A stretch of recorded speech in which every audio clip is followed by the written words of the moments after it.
بسم اللہ الرحمن الرحیم۔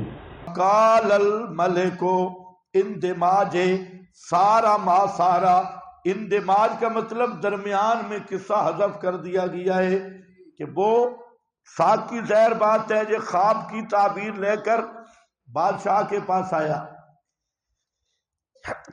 اور بادشاہ کو یہ خواب کی تعبیر بتلائی تو بادشاہ حیران ہو گیا کہ اتنا ہونہار اور اتنا سمجھدار آدمی جیل میں کیسے پڑا ہے، اس کو جیل میں کس نے ڈالا ہے۔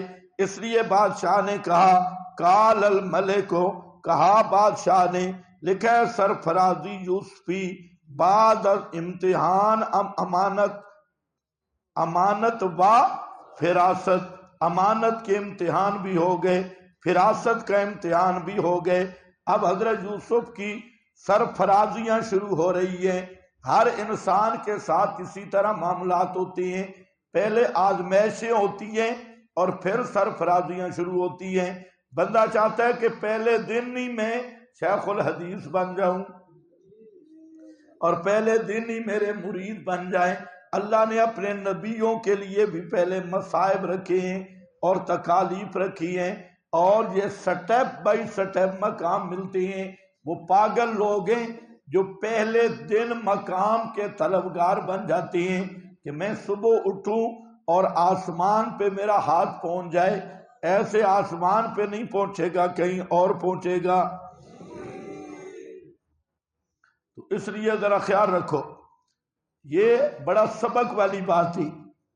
ہاں، ہر ایک کا اللہ نے ایک مقام متعین کیا، اور اس مقام کو اگر آدمی سوچے نا اپنی داستان، تو وہ ساری ہر ایک کی داستان یوسف نظر آتی ہے کہ ظاہر کچھ ہے اور باطن کچھ ہے، حالات کچھ ہیں اور اللہ تعالیٰ کی تقدیر کچھ ہے۔ تو ہر آدمی کے حال کی بات ہے کہ اس کے ساتھ بھی اسی طرح کے معاملات، مشابہ معاملات پیش آتی ہیں۔ جہاں آپ بیٹھے ہیں، یہاں تک پہنچنے کے لیے کئی مراحل سے گزر کے جہاں بیٹھے ہیں، کئی مراحل سے گزر کے یہاں بیٹھے ہیں۔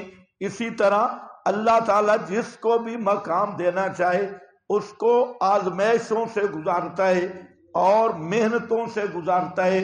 بس سمجھدار وہی ہے جو اللہ تعالیٰ کی تقدیر اور قضا پہ راضی ہو جاتا ہے اور محنت کرتا ہے نیکی کے ساتھ۔ طلباء میں بھی یہی ہوتا ہے کہ جو دل کے تھوڑے ہوتے ہیں وہ راستے سے بھاگ جاتے ہیں، اور جو مضبوط ہوتے ہیں مصائب برداشت کرنے والے، ان کو پھر اللہ مقام بھی دے دیتا ہے۔ اور مقام بلندیاں ملتی ہیں تدریج کے ساتھ، پہلے ابتدا نہیں ملتی۔ اس لیے علماء فرماتی ہیں کہ علم کا حصول ذلت اور محنت کے ساتھ کرو، اور جب ذلت اور محنت کے ساتھ سختیاں برداشت کرنے والے بنو گے تو پھر اللہ آپ کو مقام بھی اونچا عطا کر دے گا۔ ہاں ثم یاتی، ہاں شروع میں کئی بیچارے طالب علم ہوتے ہیں کہ وہ خیال کرتے ہیں کہ میں سرداری کا پوترا بن کے رہوں،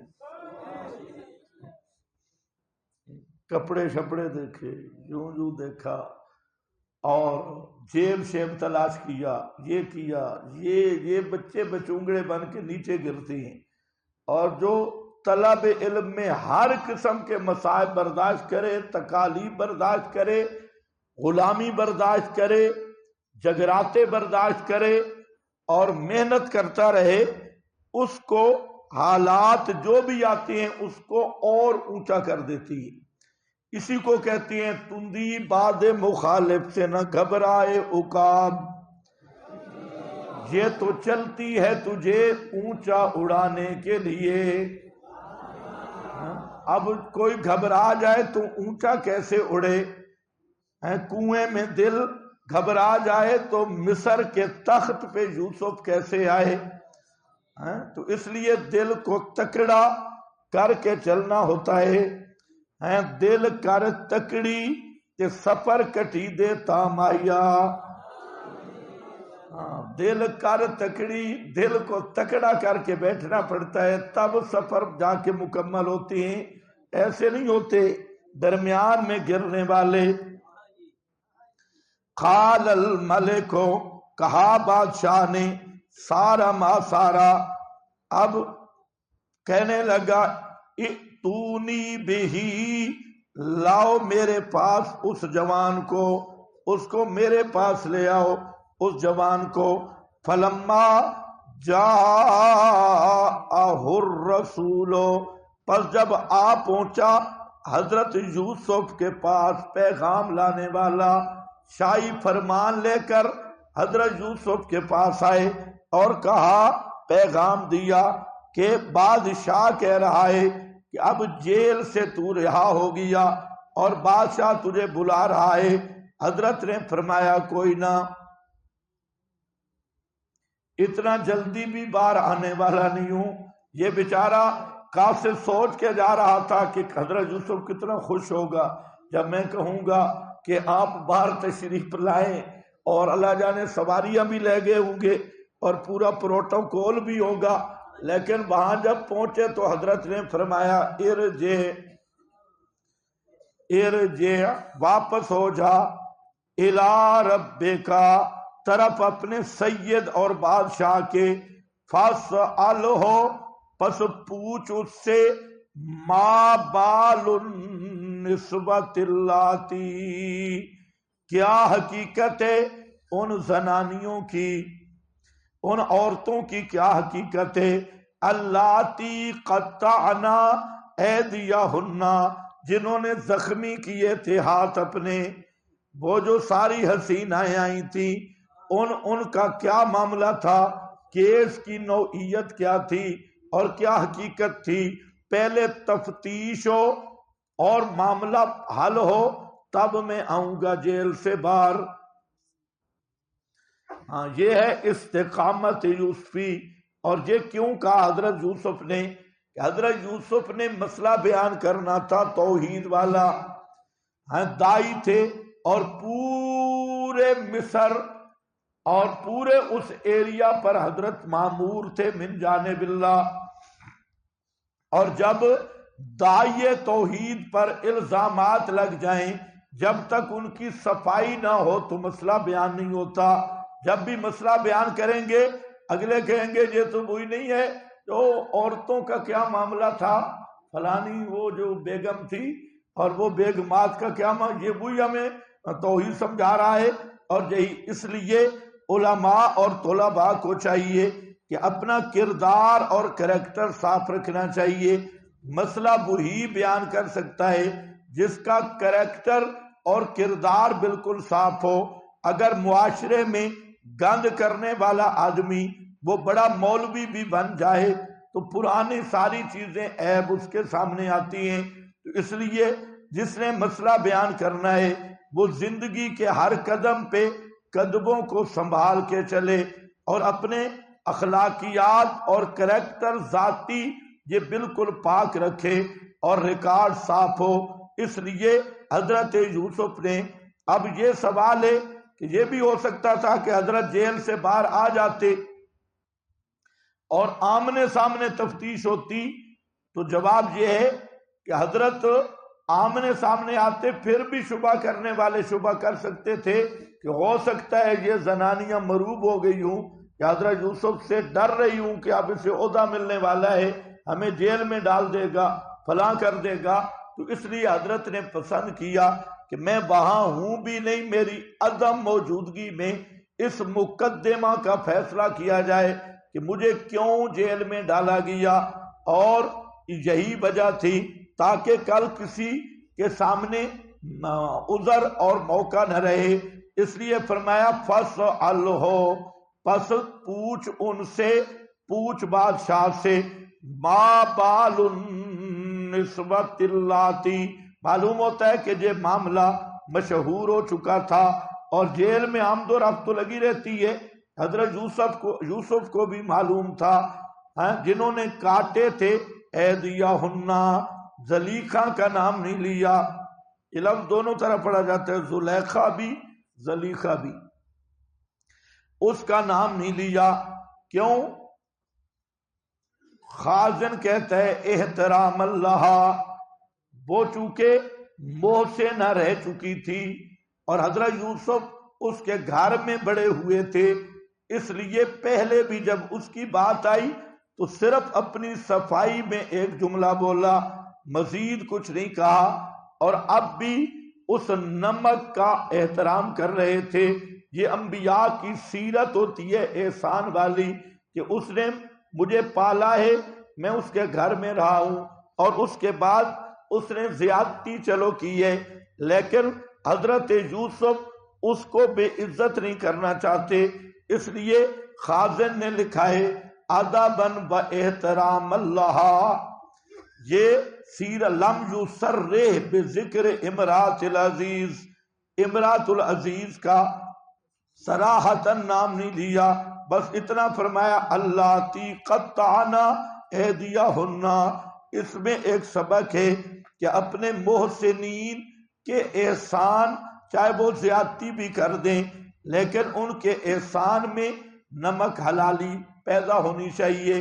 اور یہ نہیں، آج کل سب سے زیادہ یہ ملا میں عیب ہے، ایک ہی جگہ پہ 4 5 سال ایک مدرسہ میں کھائیں گے، بیٹھیں گے، اور اپنی کسی غلطی کی وجہ سے جواب ہو جائے تو پورے علاقہ میں وہ نائیوں کی طرح پھرتی ہیں،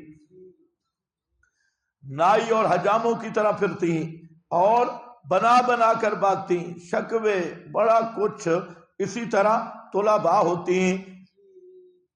ہاں، آپ کی بات نہیں ہو رہی، پریشان نہیں ہونا.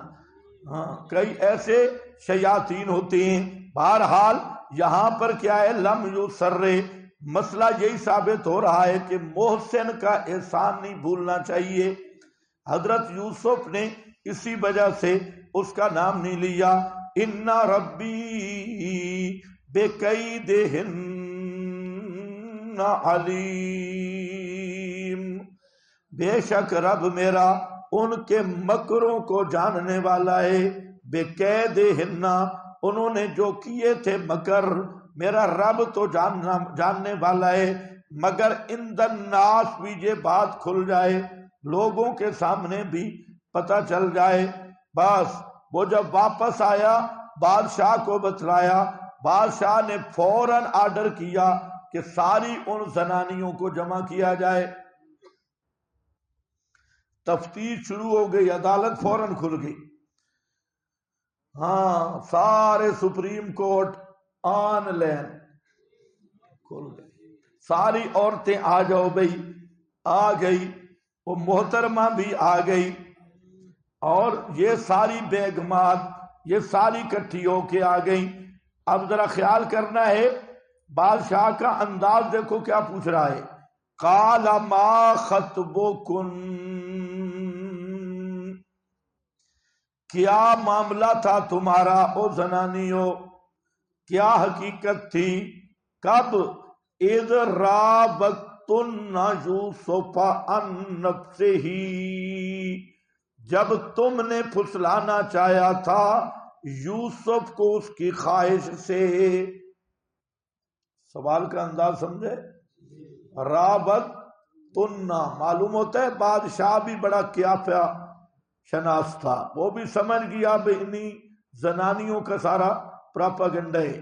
اور حضرت یوسف کہ وہ کمالات دیکھ چکا تھا، ایک تو تعبیر خواب، اور دوسرا استغناء اور استقامت، کہ میں اس وقت تک جیل سے نہیں آؤں گا جب تک صفائی نہیں ہوگی. تو بادشاہ تو متاثر ہو چکا، اور یہ بات تو تمام عقول اور فطرت میں بدیت کیے ہوئے ہے کہ بد کردار اور زانی بدکار آدمی کو اللہ ایسا فہم عطا نہیں کرتا. سمجھ گئے میری بات؟ جو زناکار آدمی ہو، بدکار آدمی ہو، تو اس کا ذہن منٹل ہوتا ہے. یہ اللہ تعالیٰ کی طرف سے ایک آزمائش ہوتی ہے اس پہ.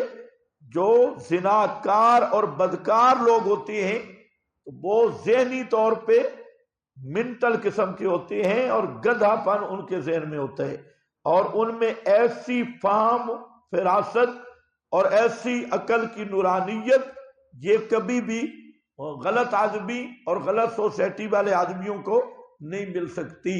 تو بادشاہ نے اندازہ لگا لیا، اس لیے بادشاہ نے یہ نہیں سوال کیا کہ جب معاملہ ہوا تھا تو تم نے ورغلایا تھا یا اس نے، جو نہیں، جب تم نے ورغلانا چاہیا تو اس وقت یوسف کے بارے میں تمہارا کیا خیال ہے؟ کوشش تو تمہاری تھی، اتنا تو مجھے بھی پتہ ہے، لیکن یہ سوال بڑا نازک بھی ہے۔ برغلایا، عدم برغلایا نہیں، جب تم نے یوسف کو پھنسانے کی کوشش کی تھی اس وقت یوسف کا کیا رویہ تھا؟ کیا کوئی تھوڑا سا میلان تمہاری طرف ہوا تھا؟ یہ سوال بڑا نازک ہے۔ جیسا آدمی بھی ہو نا متقی، اور اس طرح کی اگر کوئی عورتیں چھیڑ چھاڑ کرے تو وہ بے شک استغفر اللہ پڑھتا رہے، لیکن ایک دفعہ یوں دیکھے گا صحیح، کچھ نہ کچھ ہاں نظر رکھے گا۔ لیکن اب غیبوبت میں یہ مسئلہ پیش آ رہا ہے، اور کیا کہتی ہیں؟ فرمایا بادشاہ نے جب ان سے پوچھا، قُلْنَا حاشا للہ، حاشا للہ، پناہ بخدا، پاکی ہے اللہ کی، ما علمنا، نہیں جانتے ہم، علیہ، اوپر اس یوسف کے، من سوء، یہ من بھی تاکید کے لیے ہے، سو بھی نکرہ ہے، سیاق نفی بھی ہے۔ اب ساری کہنے لگی کہ ایک بال کے کروڑویں حصے جتنا بھی حضرت یوسف میں میلان ہم نے نہیں پایا۔ یہ اب نتیجہ نکل رہا ہے من سوء۔ اور اگر آپ کے اسرائیلی یہودی روایتیں ہوں، وہ جو پہلے میں نے بیان کیا کہ حضرت کپڑے اتر گئے، بیٹھ گئے، خرجت شعبۃ من اناملہ، اس قسم کے بکواسات ہوں، تو وہ پھر کہتی ما علمنا علیہ من سوء، ذرا بھی ہم نے ملان نہیں پایا۔ قالت امرأۃ العزیز،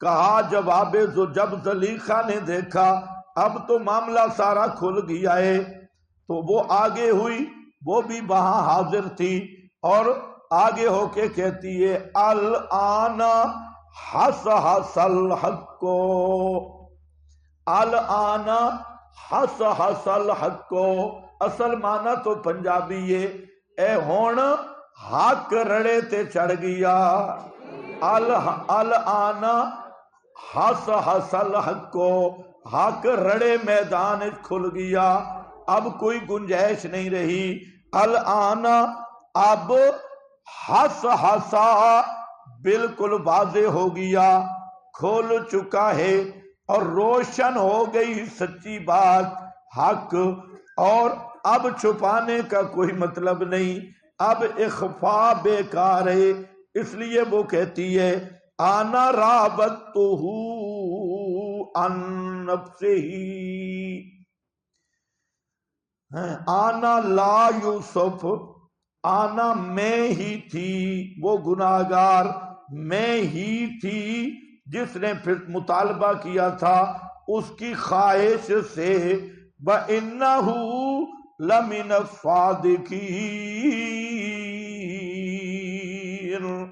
اور بے شک وہ یوسف البتہ سچوں میں سے ہے، اس نے سچ کہا تھا یا راودتنی، اور میں نے سارا بلنڈر کیا تھا، یہ بھی کھل گیا۔ مصر کی زنانیاں بھی انہوں نے بھی شہادت دے دی، اور خود زلیخا نے بھی شہادت دے دی، پر سیوطی ماننے کے لیے تیار نہیں، ابن جریر ماننے کے لیے تیار نہیں، اور بڑے بڑے اسرائیلی روایات سے متاثرین وہ بھی ماننے کے لیے تیار نہیں۔ اللہ بھی صفائی دے رہا ہے سو فاشا دونوں لفظوں کے ساتھ، اور خود زنان مصر وہ بھی شہادت دے رہی ہے اور زلیخا بھی شہادت دے رہی ہے، اور یہی بھوت ہوتا ہے روایت پرستی کا۔ اس لیے ہم کہتے ہیں کہ روایت پرستی بھی کفر ہے۔ روایت پرستی، روایت صحیح کو لو، کچھ اللہ نے میزان بھی دیا ہے، یہ نہیں ہے کہ اسنادہ صحیح، اسنادہ صحیح، اسنادہ صحیح، اور اسناد کو ہم نے کیا کرنا ہے جب متن ہی غلط ہے۔ اس لیے فقہا کا طبقہ وہ اس معاملہ میں بہت محتاط تھے۔ حضرات فقہا وہ سب سے پہلے روایت کے متن کو دیکھتی ہیں، درایت پہ بات کرتی ہیں، اور جو ناقل محدثین ہوتی ہیں وہ صرف سند کو دیکھتی ہیں کہ سند کیسی آ رہی ہے۔ حالانکہ سند میں تو زن ہی زن ہے، اور ہر بات زن زن زن زن زن زا والا نہیں، ہاں زن ہی زن ہے، اور جو درایت ہے اس پر سارا معاملہ کھلتا ہے۔ تو اس لیے پریشان ہونے کی ضرورت نہیں، 39 نہیں، 3900 ہو اسنادہ صحیح، لیکن اوپر وہ لگ کس کے ساتھ رہی ہے اسنادہ صحیح؟ یہودیوں کے ساتھ، یہودیوں تک سند صحیح ہے اوپر، اور وہ بھی یہودی بھی اب کہاں سے سند لائیں گے؟ وَبِهِ قَالَ حَدَّثَنَا فُلان، وہاں تو یہودی بھی موجود کوئی نہیں تھے کمرے میں، پھر سند متصل کیسے ہوگی؟ وہاں کمرے میں کون کھڑا تھا؟ صرف دو ہی تھے، حضرت یوسف تھے، زلیخا تھی۔ یوسف نے تفتیش اگر اس طرح یوسف نے کیا ہوتا تو وہ کبھی تفتیش نہ کراتے، کیونکہ پھر کچھ غلطی ساری اس کی نہیں تھی، پھر حضرت کی بھی تھی۔ تو ایسا انصاف کا مطالبہ کرنا اور اپنی غیبوبت میں اس انداز میں تفتیش کرانا، یہ یوسف کی نزاہت کے لیے کافی ہے۔ اور پھر الآن حس حاصل حق کو، یہ زلیخا کا بیان آ گیا اور وہ عورتوں کا آ گیا، اور شروع میں اللہ کا بیان آ گیا۔ اب بھی یہودیوں پہ اعتماد پکا ہے۔ ہمیں کہتے ہیں جی بزرگوں نے نہیں سمجھا، تجھے سمجھا، تجھے سمجھ اپنے پاس رکھو، یہ سمجھ ہم نہیں مانتے۔ اب اچھا بزرگوں نے نہیں سمجھا، بالکل نہیں سمجھا، ہاں یہ بات نہیں سمجھی، اگر سمجھی ہوتی تو یہ بات کرتے۔ عجیب عجیب خرافات تھی، ہاں بھائی تحقیق ہی نہیں۔ دیکھو